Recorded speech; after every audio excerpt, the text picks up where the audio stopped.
Thank you so much, Jenna, and everyone for coming here. I'm really excited. It's my first time in Madison. It is a very nice break from the hot and humid weather in North Carolina. It's a beautiful campus, so I really appreciate you all having me here today. And so my plan is really just to give you a broad overview of some of the work that I've done that examines how social categories and statuses and inequalities might intersect, right, over the life course to shape health and well-being. And so I'm really going to echo a lot of the points that Mosi made yesterday, for those of you here, yesterday in terms of how processes and factors that we think are important or relevant for health might actually differ across racial ethnic groups, right? And so really thinking explicitly about how racism and sexism, as well as other stratification or axes of stratification, combine and might differentiate individual social realities and therefore their life chances, right? So really trying to dig deeper into what we mean by racial inequality. Right? And so here's just a quick overview of what I'm hoping to get through today. I'm going to start by describing some of the factors and prior findings that motivate this line of my research program. I'll go over a few of the critical perspectives that are not too often incorporated in demographic research, right, at least explicitly. And I'll talk a little bit about why these perspectives are important and the types of information that they give us. And then I'll show you some of the findings that have come out of my work, particularly on intersectionality and health, and then end with a discussion of some of the implications of these findings and avenues for future research. So just a little bit of motivation. So there is a vast literature, right, on the social distribution of health, with a good portion of this literature focusing on what's generally referred to as the holy trinity of stratification, meaning racial, ethnic, gender, and socioeconomic inequality, right? So we know that US-born Blacks and US-born Hispanics tend to have worse health across a variety of outcomes compared to whites, right, ranging from mortality, hypertension, diabetes, right, functional limitations, even when controlling for socioeconomic resources, right? We also know that women tend to have higher rates of morbidity, yet lower rates of mortality compared to men. And all of these patterns of the documented health disparities are generally attributed to what's called the fundamental causes of disease theory, right, which argues that social factors embody access to important resources that can be used to avoid or allay health risks. And so traditionally, scholars have focused on socioeconomic position and inequality as kind of the fundamental cause of health, right? Showing that group differences, particularly racial differences in socioeconomic resources, do account for a good portion of racial, ethnic, and gender health inequalities that we see.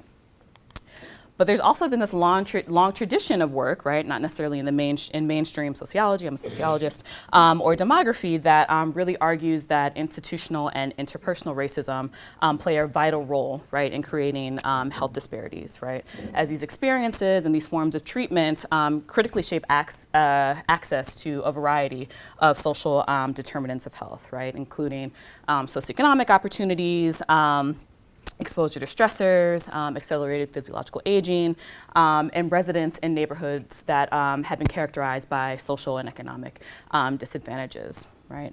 And so there's actually been a good and accumulating amount of research that shows that race-based stressors and neighborhood characteristics do partially account for individual level disparities in health, right? And sexism can also be seen as this fundamental cause of health, right? So gender roles and expectations that stem from our hegemonic ideals of masculinity and femininity really do constrain choices and opportunities for healthy living differentially, right, among men and women by influencing decisions, policies that are made at the family, work, and institutional levels. There's actually some really cool work by Trish Homan, who's now at FSU, on how structural level indicators of sexism, so things like the ratio of men's to women's earnings, the representation of women in the state legislatures, right, how all of these structural level factors influence individual health both among men and women, right? So we know a lot, right? We know a whole lot about social inequalities in health, but we certainly still have some ways to go. Really because at times, actually probably more times than not, these disparities are generally not fully accounted for, right? Even when we control for things like socioeconomic status, health behavior, stressors. And so part of this, right, is due to some of the limitations that are still prevalent in this line of research, right? So population health literature has generally focused on one dimension of stratification or inequality at a time, right? So we look at the gender disparity and control for race, or conversely, we look at the racial disparity and control for gender, right? And so these types of approaches, they assume that social statuses operate independently of one another, right? And they have these additive consequences. So that, for example, the health of women of color would be equivalent to the sum of the disadvantages stemming from being both a woman and a person of color, right? So it's their racial ethnic minority status plus their gender minority status that would affect their health. Right? But this is a bit of a tenuous assumption, right? Because we go through life simultaneously holding a variety of statuses and identities, right? We don't experience them one at a time, nor do other people interpret them independently of each other, right? So I don't necessarily go through life as a Black individual or a woman. I go through life as a Black woman, right? And so we haven't quite been able to capture that empirically in population health literature. And so it's very plausible that the extent of racial ethnic inequality in health might vary by gender or class, or conversely, gender inequality might vary by race, ethnicity, or class, et cetera. And so this is where intersectionality comes in, right? It really addresses these assumptions of independent and additive relationships among social statuses. The term intersectionality was originally coined by Kimberly Crenshaw in 1989. Because intersectionality, and she's a lawyer, law professor, it was born out of Black legal scholarship, right? And so it really came out of these trends that were identified in legal cases regarding discrimination and how the courts would interpret and frame the stories and the complaints of Black female plaintiffs, right? So essentially, the courts would rely on this single axis framework where you could only be discriminated against because of your gender or because of your race, right? And so when Black women came forward with grievances, they were either erroneously compared to Black men, right, if they were trying to make a case for racial discrimination, or they were compared to white women if they were trying to make a case for gender discrimination. And that really didn't capture what their experience was, because if you were to look at Black men and see that they were doing fine, right, there is no case for racial discrimination. Same thing with women.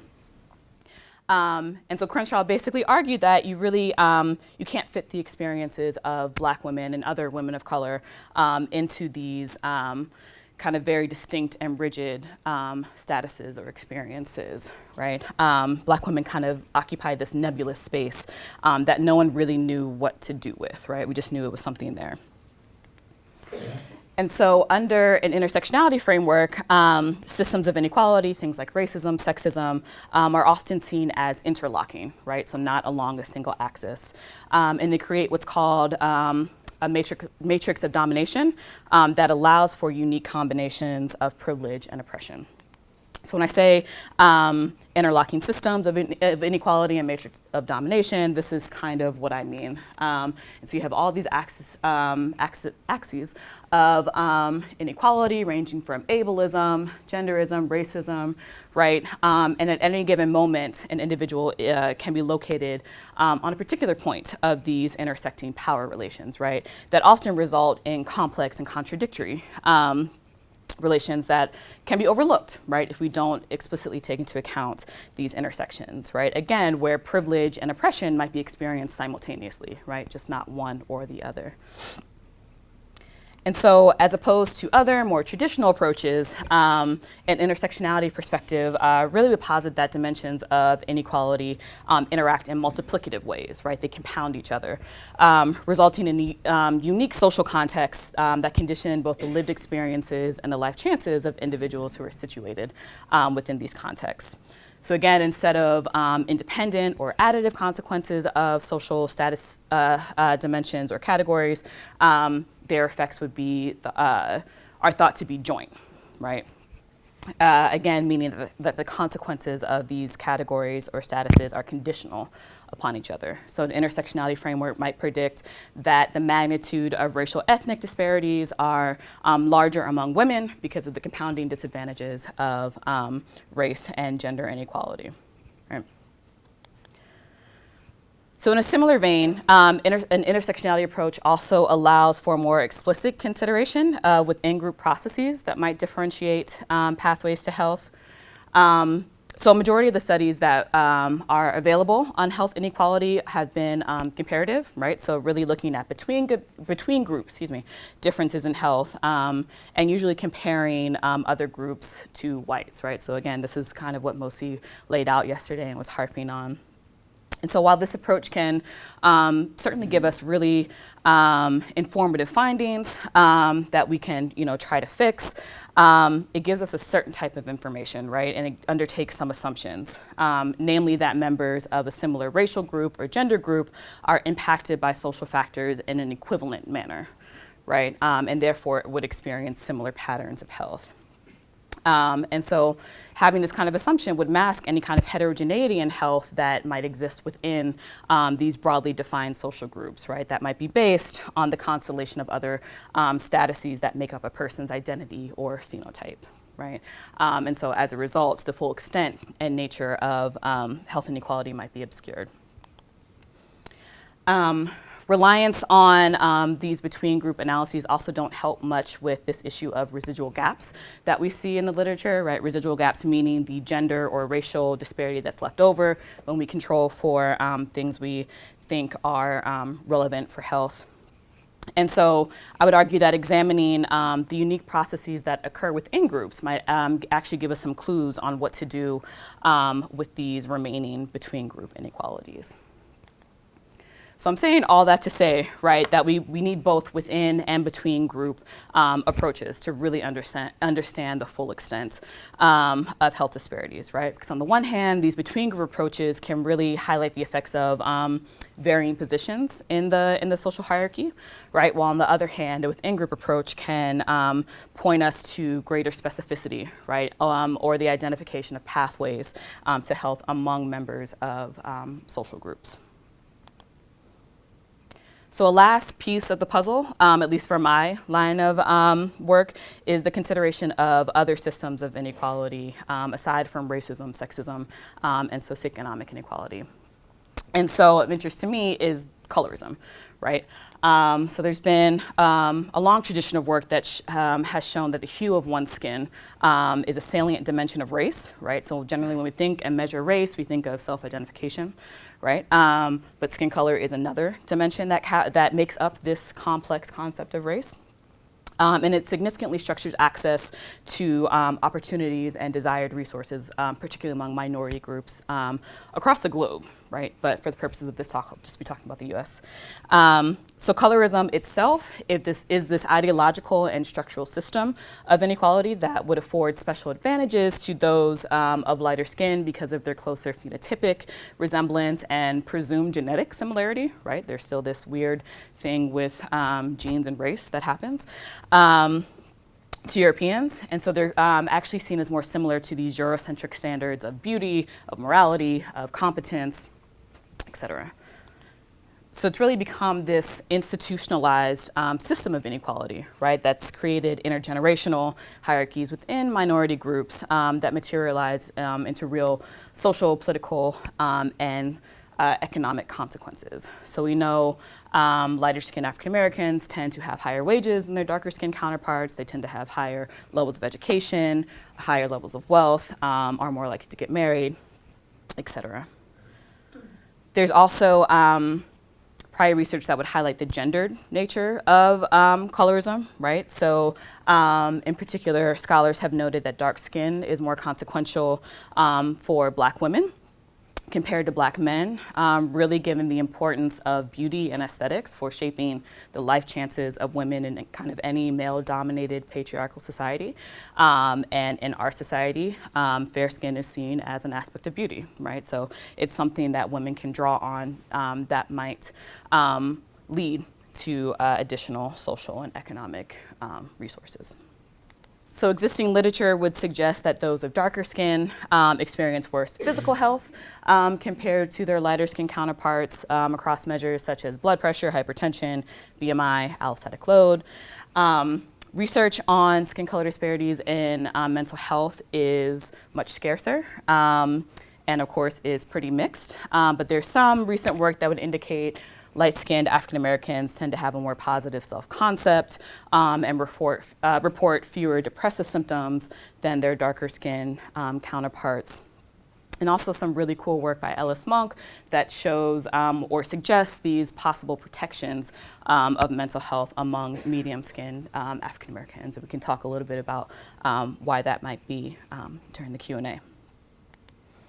And so similar to kind of any other inequality that we might see, aside from the structural consequences of racism and colorism, right, scholars have really argued that it's these chronic and discrimination stressors to which those of darker skin are exposed that would account for their health disadvantages.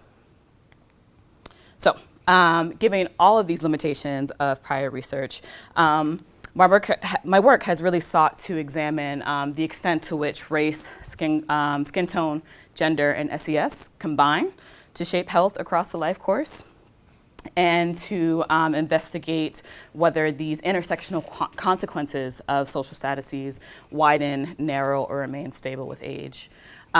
There's another part that looks at the mechanisms that might account for these intersecting consequences, which I'm not going to go over today, but I'm happy to talk about again in the Q&A or at some other point today.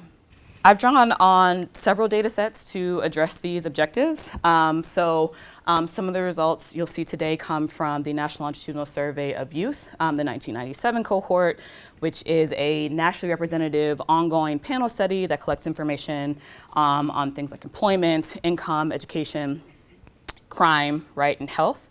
The baseline interview for the NLSY was in 1997 when individuals were between the ages of 12 and 17, so a 1980 to 1984 cohort.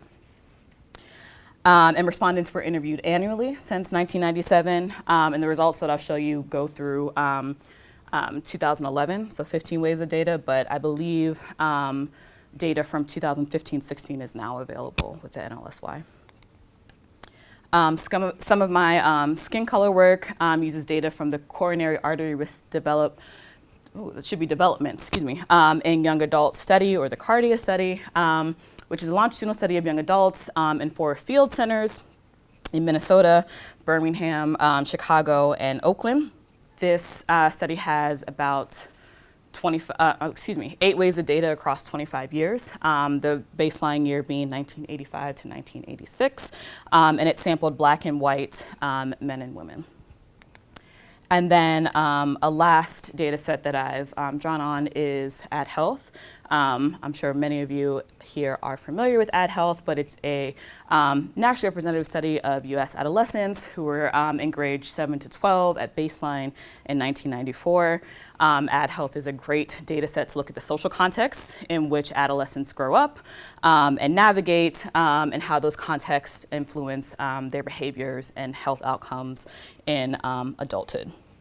Currently, there's 4 waves of data available on AdHealth. A fifth wave of data has been collected when respondents were or are between 32 and 42 years old. It's still being cleaned and processed, but should be available later this year. And so AdHealth gives you the potential to look at individuals from ages 12 to 42, which is a very substantial part of the life course. That's my plug for AdHealth, if you don't already use it. So the outcomes I'm going to focus on today are body mass index, cardiometabolic risk, depressive symptoms, and psychological distress, so a mix of physical and mental health outcomes. I'll be showing you results from various intersections of racial, ethnic, skin color, gender, and socioeconomic statuses. And I do want to make a point that the results I'll show you for socioeconomic status are actually SES of origin, so the parental SES, mainly because the work that I've done looking at these intersections has focused on adolescents and young adults where they're still heavily influenced by the parental context. And most of the analyses are going to be multi-level models, either a random intercept multi-level models or a growth curve model where the age slopes are allowed to vary across individuals. And there'll be a few results that I show you that are just simple multivariate regressions. Okay, finally, the results. So for this section, looking at race, ethnicity, gender, and SES, I'm going to focus mostly on BMI, and there'll be a few results or slides on depressive symptoms. And so here are what the age trajectories of BMI look like at racial, ethnic, and gender intersections across ages 13 to 31. So these are the trajectories for white men, black men, and Hispanic men, right? So they're pretty clustered together, growing with age as we might expect. For white women, they're actually below. White men indicating healthier BMIs, right? Not always what we would expect. Black women are at the very other end, right? Having the most disadvantaged trajectories. And Latina women, are in the middle. And so what's important about this figure is that it shows larger disparities, racial ethnic disparities among women, right? So you see the trajectories are more spaced out. And black women and Hispanic men actually have the most disadvantaged trajectories, right? Again, not what we would necessarily expect, just looking at race and gender consequences, right? And black and Hispanic as a whole are not similarly disadvantage, right? So they have diverging trends. This next graph is going to show you what the average BMI would look like for those at the intersection of race, gender, and parental education. So these are the results for white men, right? What we would expect is that as education increases, right, you would have a BMI, your BMI would go down. This is the expected relationship. So we find that for groups, that's not always the case, right? So for black men, more education is linked to higher BMIs. Same thing for Hispanic men, same thing for Hispanic women, right? And so these are just average BMIs across the age range. And so another way to look at this point is to see how the disparities might change with age. And so these are the results when we let the effect of race and education vary. And these are just going to be men, because that's the results were not significant among women. So again, this is the expected relationship. Men, white men with highly educated parents have the lowest BMIs here, right? And as education declines, the BMI trajectories get higher. But we see for Hispanic men from highly educated parents, they have one of the most disadvantaged BMI trajectories, right? And again, they're more clustered, right, among Hispanic men. There's not as much variation in the BMI trajectory among Latino men of varying levels of parental education, right? So overall, from ages 13 to 31, Hispanic men from highly educated whose parents are highly educated, they have an increase of 12 points in terms of their BMI, compared to only 8 points for similarly educated or compared to white men whose parents are similarly educated. Same thing for white men from lower educated families, right? They only go up 8 points. And Hispanic men from families where parents are not highly educated are only increasing by 7 points, right? We're going to see a similar story emerge for the effects of wealth, parental wealth, among women. So the results suggest that, at least for white women, there's really no variation in average levels of BMI among white women, right? But we see for black women, there's actually an increase in BMI as you move up wealth levels, which is not what we would expect.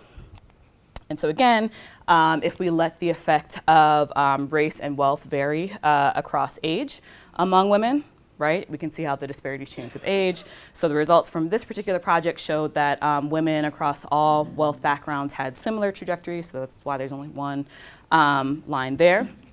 This is the trajectory for black women who come from highly wealthy backgrounds, right? They have some of the worst BMI trajectories, right? Ending up at an extremely unhealthy BMI by their early 30s, right? And so these are the trajectories for women from not as wealthy backgrounds, right? They exhibit a healthier, not great, but a healthier BMI trajectory. And so there starts off with this 3-point difference in BMI between white and black women from similar wealthy backgrounds, and this difference grows to about 9 points, a 9-point difference by the early 30s, late 20s, early 30s. Okay, so here are some of the results for age trajectories of depressive symptoms by gender, right? So for men, we see this kind of, well, for both men and women, there's this cubic trend where there's increases in adolescence before declines across early adulthood, and then increases again in the early 30s and later 30s, right? So it's a similar trend. Disparities are getting smaller with age. But there's a bit of a different story if we break this out by race ethnicity. So here's the line, I don't know if you can see that, for white men, black men, Hispanic men, and Asian men. Again, pretty clustered together, with white men being the most advantaged. This is the trajectory for white women and Asian women. They had the same trend. This is the trajectory for black women and Hispanic women, right? And so what we're seeing here is that black women have some of the most disadvantaged trajectories, right? Particularly in early life. They start off pretty high here, and they maintain a higher score on the CESD than all other racial ethnic groups. And you also see that the number of depressive symptoms among white women and minority men is quite similar, right? So in the mental health literature, we generally assume that women have worse mental health or higher depressive symptoms than men. But what we're seeing here is that's not the case when we take into account the experiences among minority men in particular. Okay, so the next couple of slides are going to be looking at how skin color and gender might interact to affect health, and these results are just going to be among African Americans because there's less variation in skin color among white samples, and theory would suggest that skin color would be particularly relevant in the lives of African Americans. So here we're going to look at age trajectories of BMI by skin color and gender. So age is on the x-axis, BMI on the y-axis. Here's the trajectory for light and medium skinned women, right? Again, increases with age, but that trajectory is much higher among dark skinned women, right? This trajectory is much lower for light and dark skinned men, so men at the extremes of the skin color spectrum. And then the most advantaged are medium-skinned men, medium-skinned African-American men. And so what these results are showing is there's this 23-year gap between dark-skinned women and their lighter-skinned counterparts. So really, dark-skinned women age 32 had the BMI profile of their lighter-skinned counterparts at age 55, right? And similarly, among men, a 42-year-old light or dark-skinned man has the BMI profile of a medium-skinned man almost 12 years later. Right, so much sicker, much more unhealthy weights much earlier in the life course. We also know that disparities between genders also vary. So there's an 8-point gap between dark-skinned women and medium-skinned men, right, compared with a 5-point gap between dark-skinned women and light and dark-skinned men, compared with a 4-point gap between dark-skinned women and their lighter-skinned counterparts. Again, all of this might not have been captured if we just look at the gender difference among African Americans, right? Okay, so what do all these findings mean, right? So one big point, right, is that there are these differentiated pathways to health, right, both between and within these broadly defined social groups, right, namely racial groups and gender groups. So that's to say that not all African Americans or Hispanics have the same health profile, and not all whites have the same levels of health advantage or disadvantage, right? We also see in these results that there could be these diminishing returns, health returns to SES for minority groups. Right, so this isn't necessarily new. There's been a host of other prior work that has shown diminishing returns to socioeconomic mobility among racial and ethnic groups. But what is novel about the findings is that these results considered SES of origin, so not one's own socioeconomic mobility, but their parents. And so really thinking about how the context that is established from or established by parents might also affect people in their familial networks or their social networks, right? So again, drawing on life course principles of linked lives, right? So how the decisions one makes might affect those around them. Okay. The findings that I presented here also suggest there's some kind of gendered consequence of racial, skin color, and socioeconomic inequality in terms of health, with inequalities generally being larger among women, at least according to the health outcomes that were considered here. And then, of course, the findings suggest that social inequalities in health are dynamic across a life course, right? That the magnitude of the disparity or the inequality changes depending on age and which social groups are being compared. So overall, I'd want to argue that using intersectionality approaches and other critical perspectives such as colorism can help provide a more nuanced picture of health inequalities, right? Specifically, these approaches highlight the consequences of unique positions in the social hierarchy, right? Positions that are associated with different types of intergroup and intra-group dynamics. And that these consequences might be overlooked, right, if we just rely on between group approaches or additive approaches, right? So we saw a great example of this in the case of skin color differences in psychological distress, right? So if we're just looking at racial difference, you would assume that all Blacks had healthier or, lower levels of psychological distress, but when we disaggregate by skin color, it's only particular groups of African Americans. And all these things would affect the types of policy suggestions that we might put forth, or the policies that might be most effective. And then just quickly to end with some limitations, right? This is certainly not an exhaustive view of intersectionality and health, right? There's still a lot more work to be done. So one point is to really bring in, again, context. So not just neighborhood context, but the family context, the educational context that individuals are navigating, particularly socially mobile Black and Latino individuals. Right? What do those contexts mean, or how do they differentiate the meaning of social statuses and categories, and therefore affect health, right?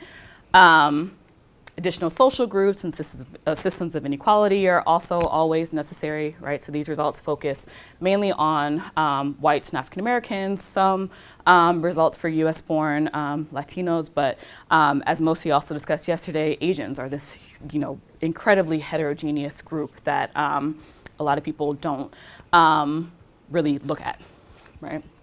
And systems of inequality other than colorism, right? So we think about sexuality or ableism, right? Also important to look at. And then probably one of the biggest limitations is we just empirically, quantitatively, we don't have great measures of the hypothesized mechanisms that might account for some of these patterns. And so in my work, some of those mechanisms might be discrimination based specifically on skin color or specifically on race, and we just don't have the best measures of those in these large-scale and nationally representative data sets. And so that's also something to think about if you are going to collect your own data or you're able to add a module to an existing data set, trying to get some of these really intricate and complex mechanisms. And so I'll end with just a take-home message. If you get nothing else from this presentation, just know that inequality is not experienced equally, right? Social groups are not monolithic, right? There are lots of complex dynamics happening within groups that, again, are often overlooked if we just look at the racial inequality or the gender inequality. And we need more multifaceted and critical approaches to addressing health inequality. So I'll end there and welcome any questions, comments.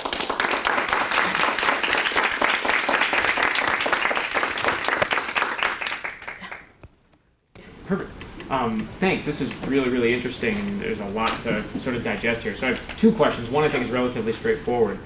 the findings you had for the BMI findings based on parental, I believe it was parental education, did that account for nativity?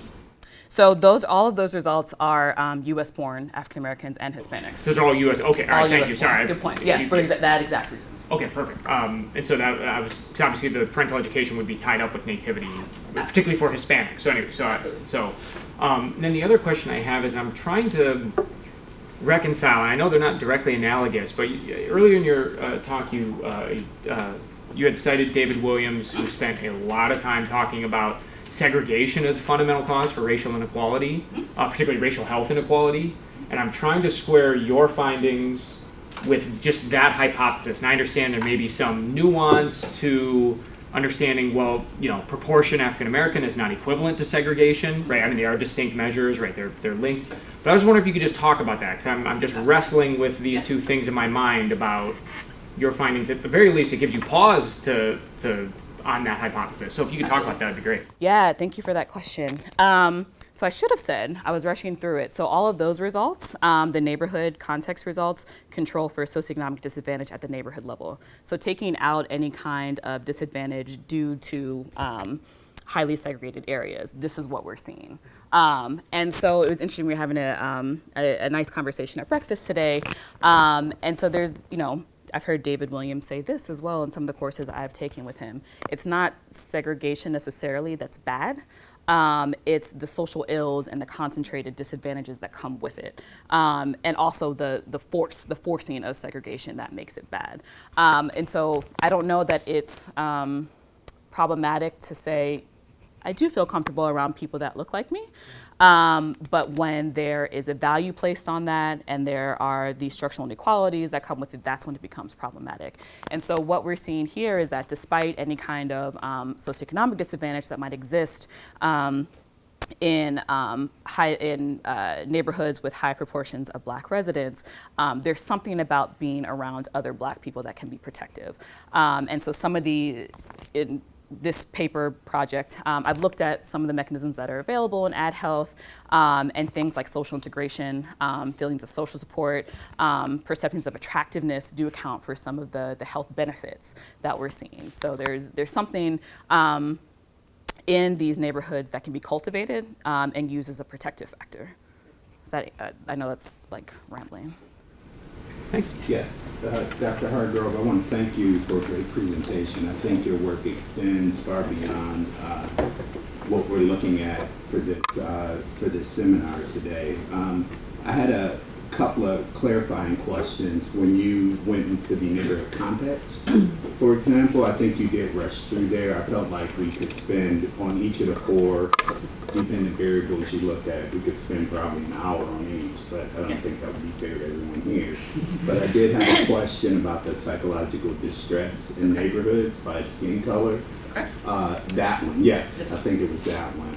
So is this saying that light-skinned African Americans have lower distress? Or just explain this to us again. So this is saying that African Americans who are rated as having light and medium brown skin don't significantly differ from whites in terms of levels of psychological distress. Oh, on average. On average. Right. Okay, so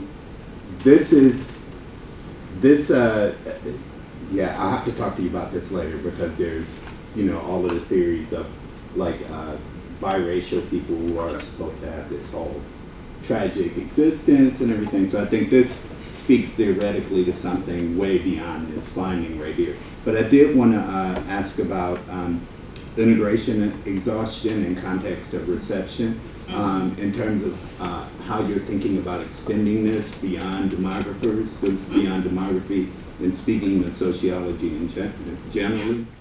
Yeah.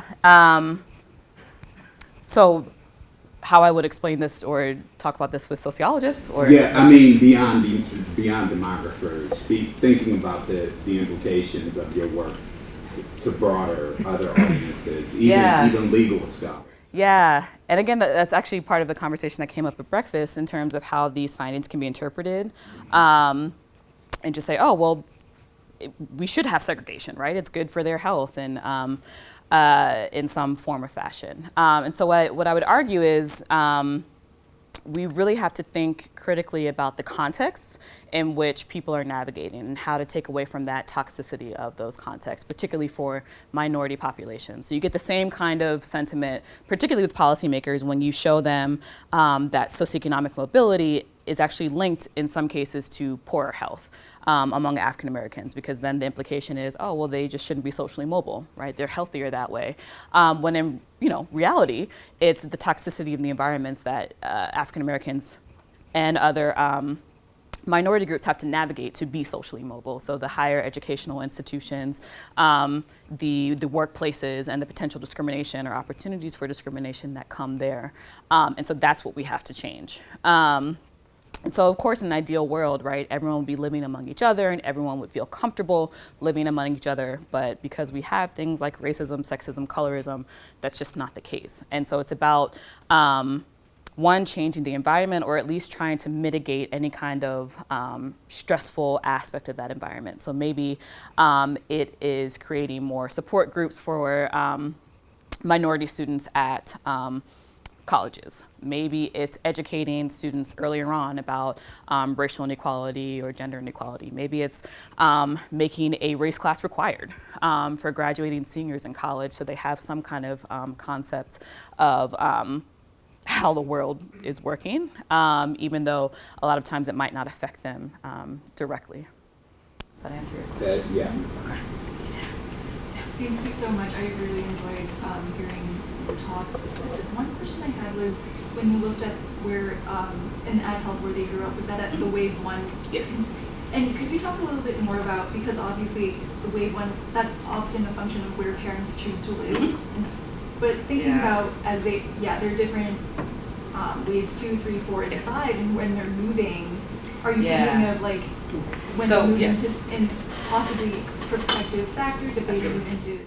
Yeah. So the contextual data is available at wave 1 and wave 4, at least the measures that I'm using. And actually the NIA grant that Jenna mentioned is merging on that contextual data to wave 5. I've given this I've presented these results before, and I always find it interesting when people think about neighborhoods as a choice. And so, there's a measure or a question in AdHealth about why the parent chose to move to a neighborhood, and it could be because of the schools, because it's closer to family, and so even accounting for that, it doesn't change anything. But I think it gets away from the fact that a lot of times it isn't an individual level choice, right? We're funneled into these or into particular types of neighborhoods, either explicitly or implicitly. But point well taken in terms of changing context. So not only might people move out of the neighborhoods that they grew up in, but if they do, the surrounding neighborhood could change with time. So thinking about gentrification, for example, and how that may or may not displace families and communities. But so that certainly is something to consider. So we can certainly look at their wave 4 surrounding context and see if the results change at all. For this particular paper, it was conceptualized as how early life contexts affect adult or health in adulthood. But that's certainly a next step. That is totally possible with the AdHealth data. So one thing that I'm concerned with is thinking about how we use measures of fatness.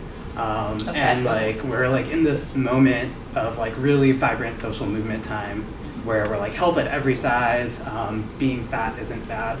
And there's a long history of public health scholars using BMI measurements in super racist ways, misogynistic ways, heterosexist ways. Sure. And I'm just curious if there's a way that you think we could kind of reframe the conversation around BMI where we're not taking for granted that being fat is bad. Yeah. No, that's a really interesting and good question.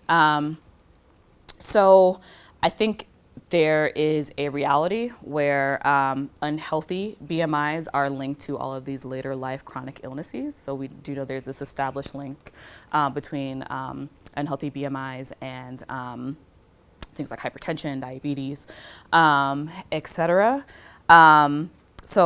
And there are also real limitations to the to the measures of BMI, so they don't take into account muscle mass. So you could be, a very fit and toned person and have a very high BMI because your weight is just higher because your muscles weigh more.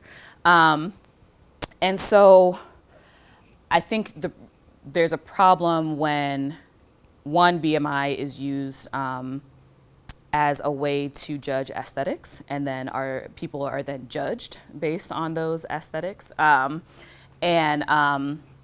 which is, it's not a problem, or it shouldn't be a problem if someone is bigger, right? Even in earlier life, right? So you could be healthy on whatever kind of metric you want to use if you have a higher BMI in early life, but if that BMI continues, right, it's going to eventually turn, or at least put you at higher risk for a chronic illness later on in life.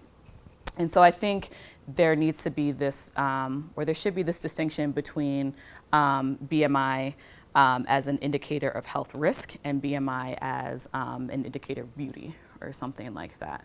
And of course, BMI is not always the best measure of adiposity, right? So we could think of other ways to capture that risk being, or the risk that's there. But I think what you're getting at is this difference between beauty and who's deserving of what, and then a health risk. Does that kind of? I appreciate the answer. Okay. Did you have a different? It's a super complicated thing, Yeah. so I just wanted to hear your thoughts on it. Yeah, totally, and I appreciate that. Thank you. Thank you. Yeah.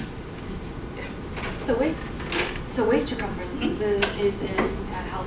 Did you control for? Did you put that in your model? In CMR, cardiometabolic risk, it is waist circumference and not BMI. For cardia and for the NLSY, it's BMI. That's what they have. But yeah, waist circumference isn't a way to get around that. Or,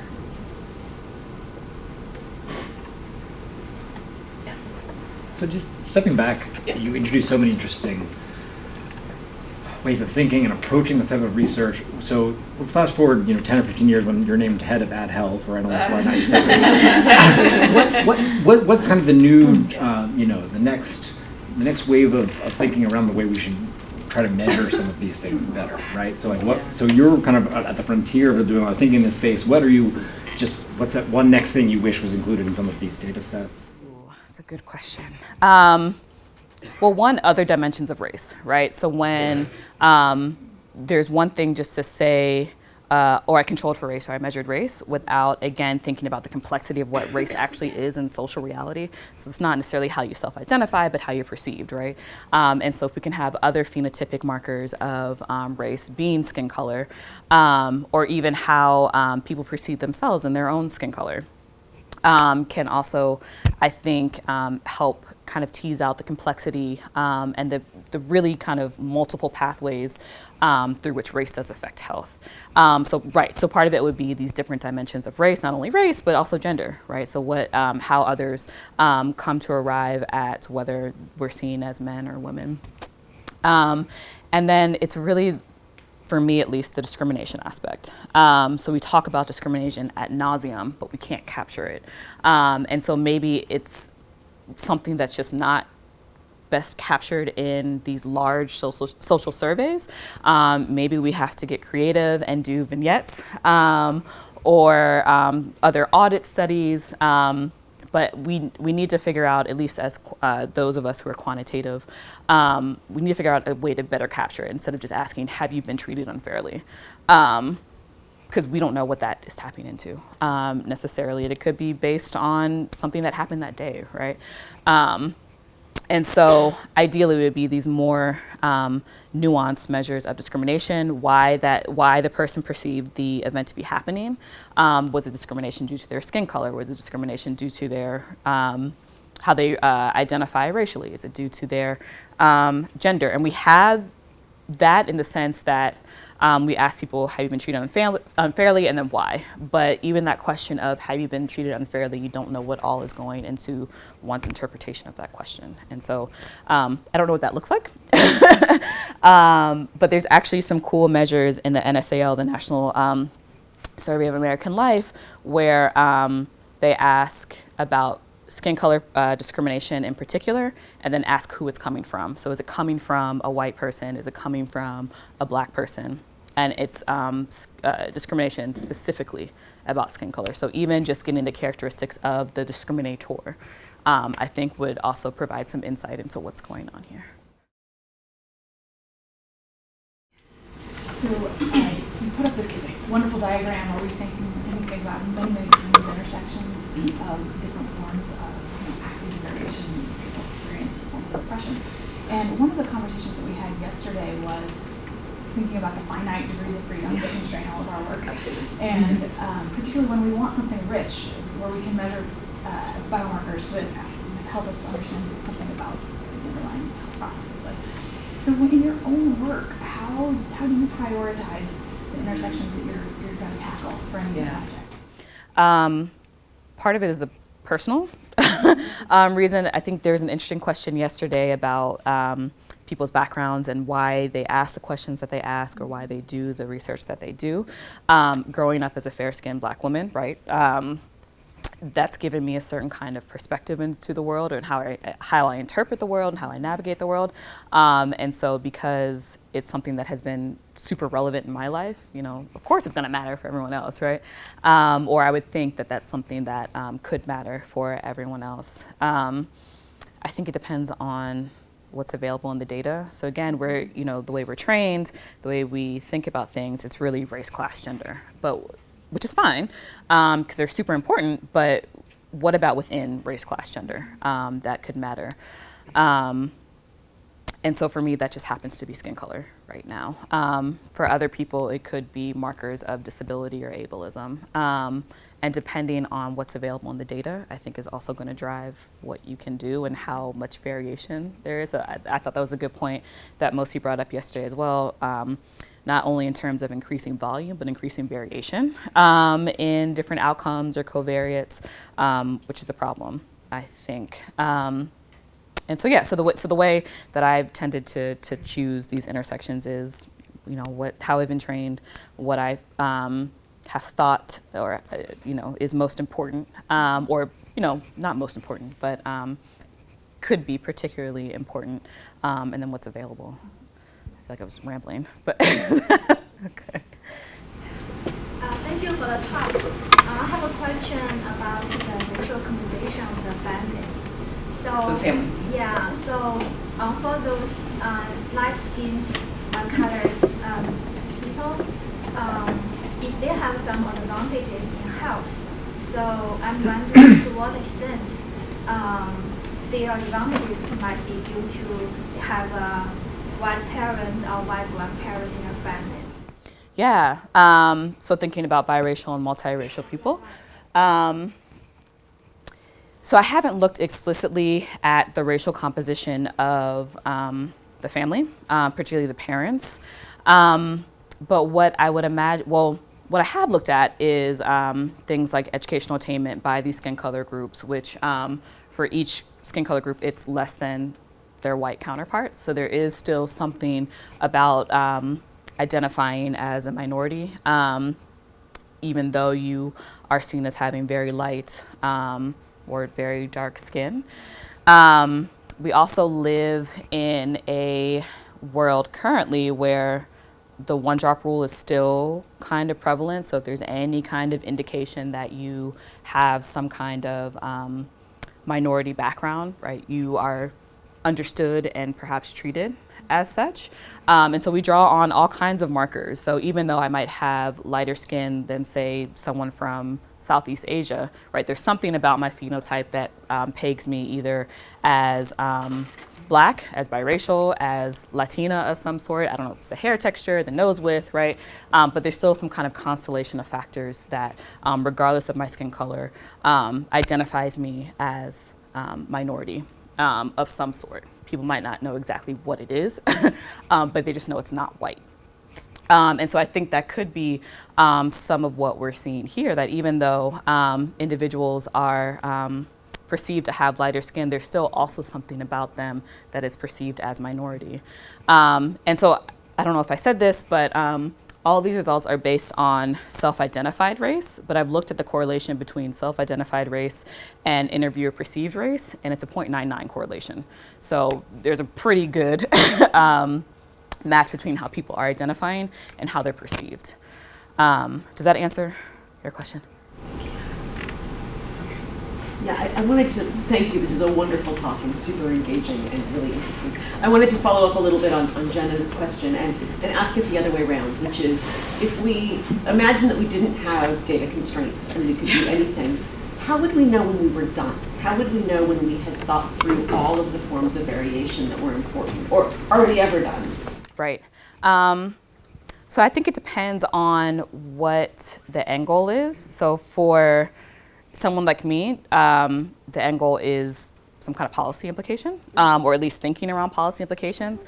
And so to that extent, you have to stop at a certain point, because I don't know how feasible it is to pass some kind of policy that looks at light skin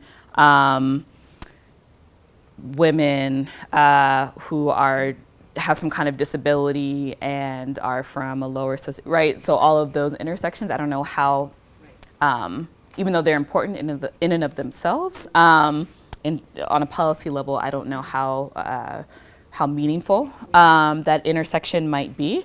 And so I think if you're interested in, really identifying these unique intersections, then you go as far as you can in terms of all of these intersecting inequalities. But if you're, I would think if you're interested in, really some kind of change on a broader level. So there's one thing to have change just among individuals, but to have change among broader groups. That's still not answering your question because you still have different. So it's a great thought-provoking question. I don't know that you could ever be done, especially as the social context changes, even how race is being interpreted. So again, Mosi brought up this argument by Bonilla Silva that we could be moving from a biracial order to a triracial order where the groups that we have now are kind of being rearranged, and how that relates to any kind of power relations we'll see. But I think as long as you can identify some kind of grouping outside of these big boxes, right? So not just races, not just genders, not just those of different socioeconomic inequalities, but what's going on within that box, right? So we have, again, we're trained, we have these conceptions of these broader scale stratification systems, at least in the US. Globally, it's a whole different story. But what's happening within those kind of big systems that we're trained and, how rightfully so, we navigate the world. I don't think I answered your question, but it's something I was thinking through.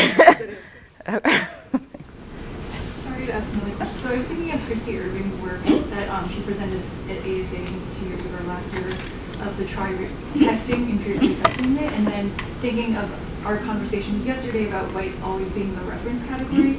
So have you done these analyses with Asian as reference category? In her work, she finds that Asians have the best indicators of health, and pushing that this black-white boundary narrative. So I personally have not. So this kind of project has really just focused on whites and African Americans. But I think that's an extremely worthwhile avenue to pursue. Again, because both Asians and Latinos, it's this extremely heterogeneous group based on nativity, immigration status, skin color, that a lot of us haven't unpacked yet. And so I do think you would see something different if you were to look at Asians as the reference group, or even disaggregate the Asian sample by skin color and compare them to similarly shaded African Americans or similarly shaded Latinos. I think is a great next step, and something that would be super interesting, because one of the arguments is, or what I would probably argue, is that light skin or fairer skin is going to be this indicator of who gets to move in these racial groups and these racial hierarchies. And so it's unlikely that dark-skinned African Americans are going to be able to move from the lower status group to the higher status group, right? But those of lighter skin might be able to make their way up, depending. But yeah, no, I think that's a point well taken, absolutely.